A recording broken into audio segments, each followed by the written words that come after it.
National medical associations and doctors have filed a lawsuit against the Food and Drug Administration, claiming that for political reasons, the government agency illegally approved chemical abortion drugs that actually harm girls and women. According to the lawsuit, the FDA ignored its legal obligation to safeguard the health, safety, and welfare of girls and women when they approved these drugs. Joining me now to discuss this is Julie Marie Blake, Senior Counsel at Alliance Defending Freedom, which is representing the consortium behind the lawsuit. Julie, welcome back to Washington Watch. Thanks so much for having me. Now, start off by telling us why your clients believe the FDA approved chemical abortion drugs for political reasons rather than medical ones. Well, we represent OBs, emergency room doctors, medical associations, the doctors who every day care for women and see the harms of these dangerous chemical abortion drugs in their practice. So the FDA first approved these drugs as Bill Clinton was leaving office. And the FDA never followed the law when it approved these drugs in the first place.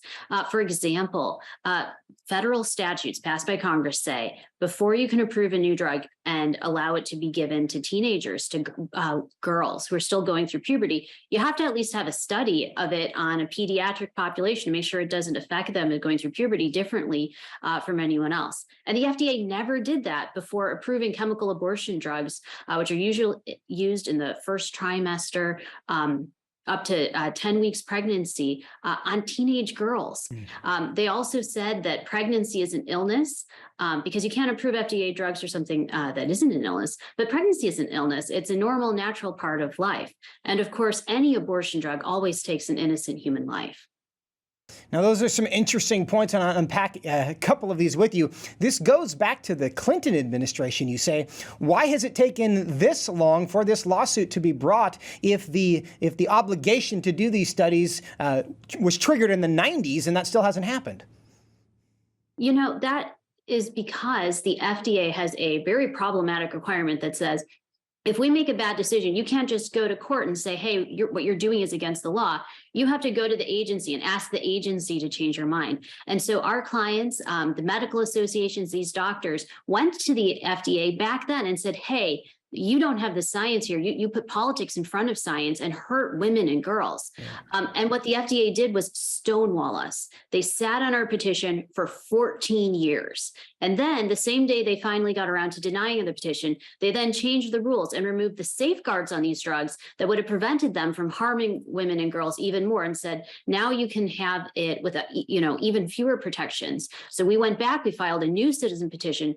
And then just this year, the Biden administration again denied our petition. So we finally are done with the stonewalling from the agency. We finally can go to court. And we're confident that once we get our claims in front of a judge, that he'll say, hey, you didn't follow the law. You didn't follow the science.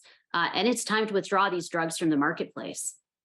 Now, Julie, what are some of the dangers to girls and women from these drugs that you say were approved without following the proper process? Well, chemical abortion drugs are usually used the first trimester up to 10 weeks of pregnancy. There's two drugs. The first one starves the baby of nutrients in the womb and induces the baby's death. The second drug induces labor, and it's not just a heavy period. It's not just a little bit of blood. It's the type of thing that most women and girls are utterly unprepared for in terms of the amount of pain, which can be excruciating. And then, of course, many women and girls are unprepared to see the fully formed baby in some cases, often already forming feet. And the problem with how these chemical abortion drugs have been approved is that there are serious risks. They're unsafe to women. Obviously, they always take a baby's life.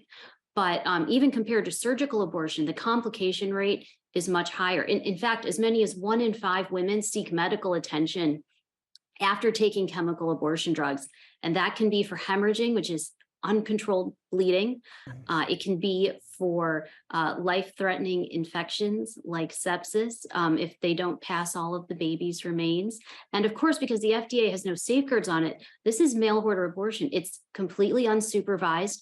There's no abortionist there with you, no one to go to if there's a problem. So what you have are just women and girls alone Picture a college girl alone in a bathroom, uh, bleeding in excruciating pain. And who helps in that situation? You go to your local emergency room, Mhm. if you're lucky, you go to your OB. And that's who we represent, the emergency room doctors, the OBs who see these women and help them. One of our doctors sees girls who are just completely unprepared, freaked out, grieving just for the quote unquote normal use of these drugs.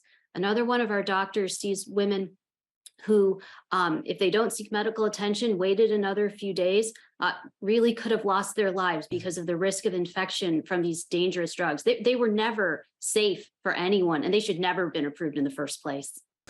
Julie, does the FDA see these risks that you've just described in terrible detail as just an acceptable risk of the drug, or they deny that these risks are real?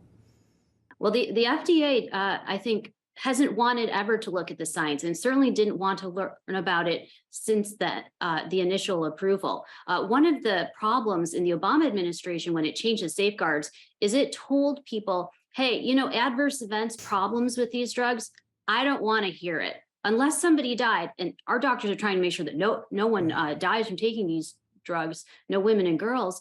Unless it dies, we don't want to hear about any of these complications or adverse reports. So they're deliberately not trying to follow the science. They're not trying to collect the data.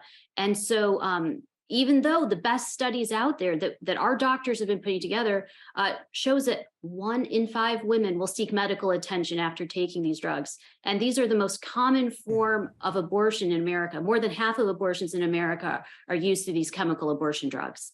20% is a ridiculously high rate of needing medical treatment. In about 20 seconds, Julie, what are you hoping to accomplish out of this lawsuit? Well, the FDA has a responsibility to protect the health and safety of all Americans, including women and girls. It's time to follow the law, put politics aside, and protect them. And we're asking the court to order the FDA to withdraw these drugs entirely from the market. Julie Marie Blake, Alliance Defending Freedom. Thanks so much for your time and your advocacy on this issue, as always. Thanks for being with us. Thank you.